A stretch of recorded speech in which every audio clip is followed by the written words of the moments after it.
In this day and age, you're not going to find very many people that don't know how to turn on or turn off a computer, unless, of course, you go past the age of 50. And some people that go past the age of 50, and, you know, it just depends on the person. If they've never really been formally trained on a computer, they may not know how to turn a computer on and off. Alright, as you can see here, and I'll show you this bigger in just a little bit, right over here is my computer power button. Okay, and you'll see a little symbol on the very top of this. It's a round little circle with a straight line through the center of it. Okay, and that's just your power button. Now, this power button has 3 modes. 1, if there's no light at all, that means it's off. 2, if it has a yellow light like this, it means it's in a sleep mode. Or 3, when you press this like this, it turns blue or green, which means that the power is on. Okay.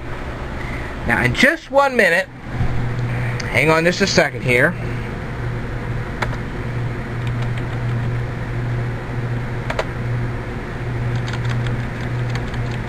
Give me just a moment here.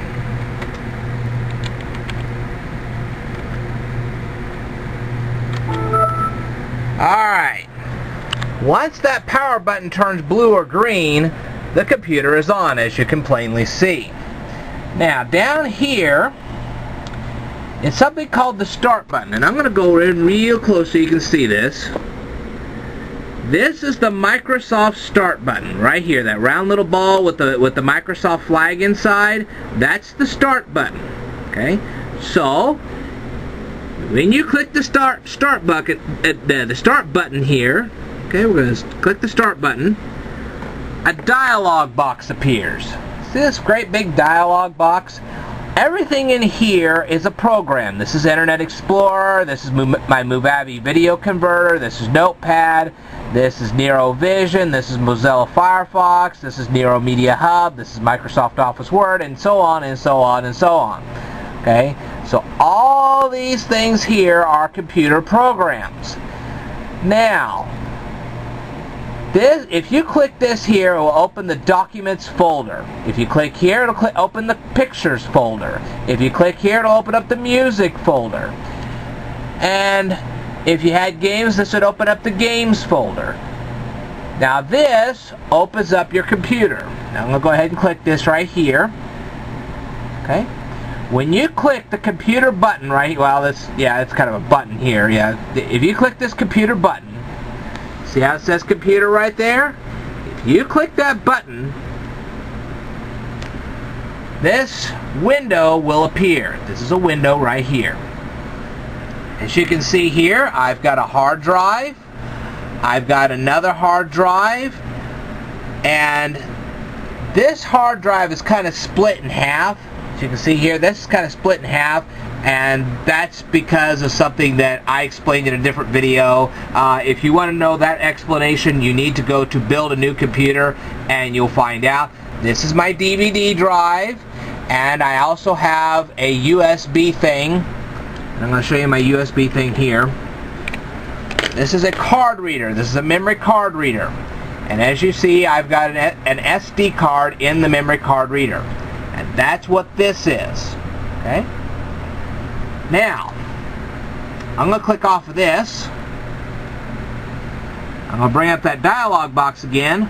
And right under Computer, you can see something called Control Panel.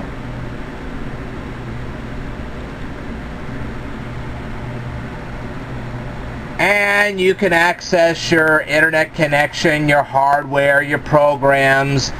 You can set your user accounts over here, so on and so forth. Okay. Now then, okay, if you bring up your dialog box one more time, okay, now to bring up the dialog box, let me remind you, you have to click this start button right here to bring up the dialog box. If you bring it up and you look over here, it has a shutdown button and then it has an arrow button.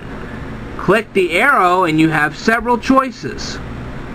See, another dialog box appeared. Switch user. Now, some computers are used by multiple people, so you can switch the user, lock people out of certain things, and let others have certain things. You can log off. You can say, okay, I'm not doing anything anymore, so I'm going to log off so another user can use this. You can lock up the computer. I wouldn't recommend that. Don't hit lock unless you know what you're doing. Do not hit this unless you know what you're doing. Okay? You can restart the computer. That means it'll shut it down and turn it back on for you. You can also hit the sleep mode, and that will put the computer to sleep. That way, you don't have to go through a major boot up routine when you want to turn your computer back on and start working with it again. In this case, I am going to go ahead and shut this computer down. The reason for this is I'm going to be doing some things over here, and I might bump the power, and if you bump the power in sleep mode, Windows shuts down unexpectedly and it gives you a great big error, and we don't want that great big error. So, to shut down the computer completely, we're going to hit the start button. See the start button right here? We're going to hit it. The dialog box appears. Now, don't worry about this bottom box here. I will teach that to you in a later lesson. Okay? What you're going to do is, to shut down the computer, you're going to hit shut down. Why shut down? Very good reason why shut down. Alright, your hard drive constantly spins in your computer. It's just like a record player. Have you ever seen one of those long playing records on a record player and the record spins around and around and around and around? Okay, that's why they came up with a term called revolutions per minute. Okay? AKA RPM. RPM stands for revolutions per minute. The record turns a certain number of times in 1 minute. 33 1/3, 45, 78. I'm sure all you people remember the 33s and the 45s and the 78s if you had a record player when you were a kid, and I did happen to have a record player when I was a kid, so I remember that. Okay? Well, basically, your hard drive is no different than a record player. It has a disc that spins around, and there is a needle that connects to that disc. Okay? And that needle goes back and forth across that disc in a proper manner.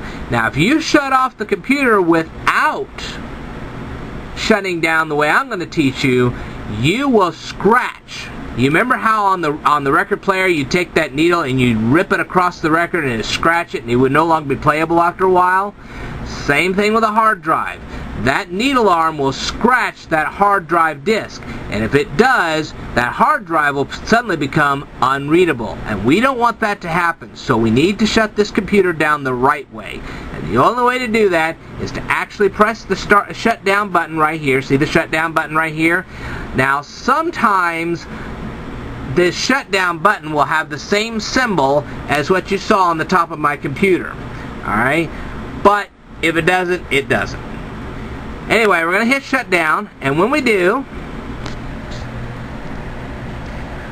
now keep in mind there are actual computer programs, and you can see it's waiting for a background program to close. We're going to force the shutdown here. Oh, we don't have to in this case. What it's telling you is there are computer programs running in the background, and it has to shut those down before it shuts down the hard drive. As you can see here, it's shutting this thing down. And while that's going on, I'm going to draw you a little picture here.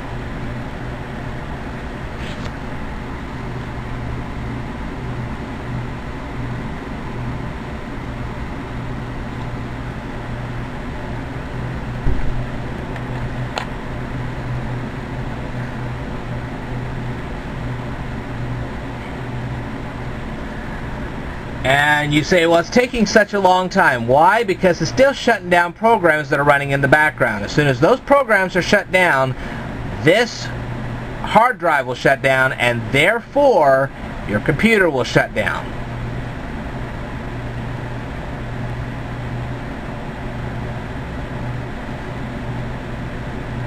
Now, while we're waiting for all this to happen, do you remember that little symbol I was showing on the top of my computer? Well, it just shut down. Okay. As you can see here, the screen goes off, and then, as you can see up here, There's no more light.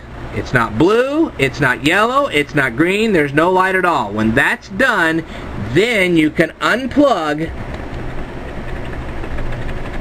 like this, your computer. Now my computer's connected to a surge protector, and it's not the only thing connected. My computer, my printer, my monitor, all that's connected to a surge protector. So when I unplug this, I unplug the surge protector. That means everything's off.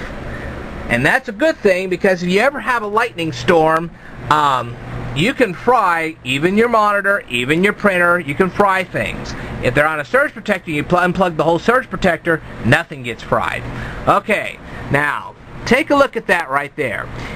That symbol, see this symbol right here, is the power symbol. Okay, that always represents power. It's an icon. All right, and that icon is right up here. I know you can't see it very well, but it's right up here. What's up here on this button is this. Okay, and that's the power button. Alright, now I've shown you how to shut down a computer. I talked about turning one on in my Build a New Computer video series, so if you want to watch that, you're more than welcome. I will tell you more in a future video, so stay tuned.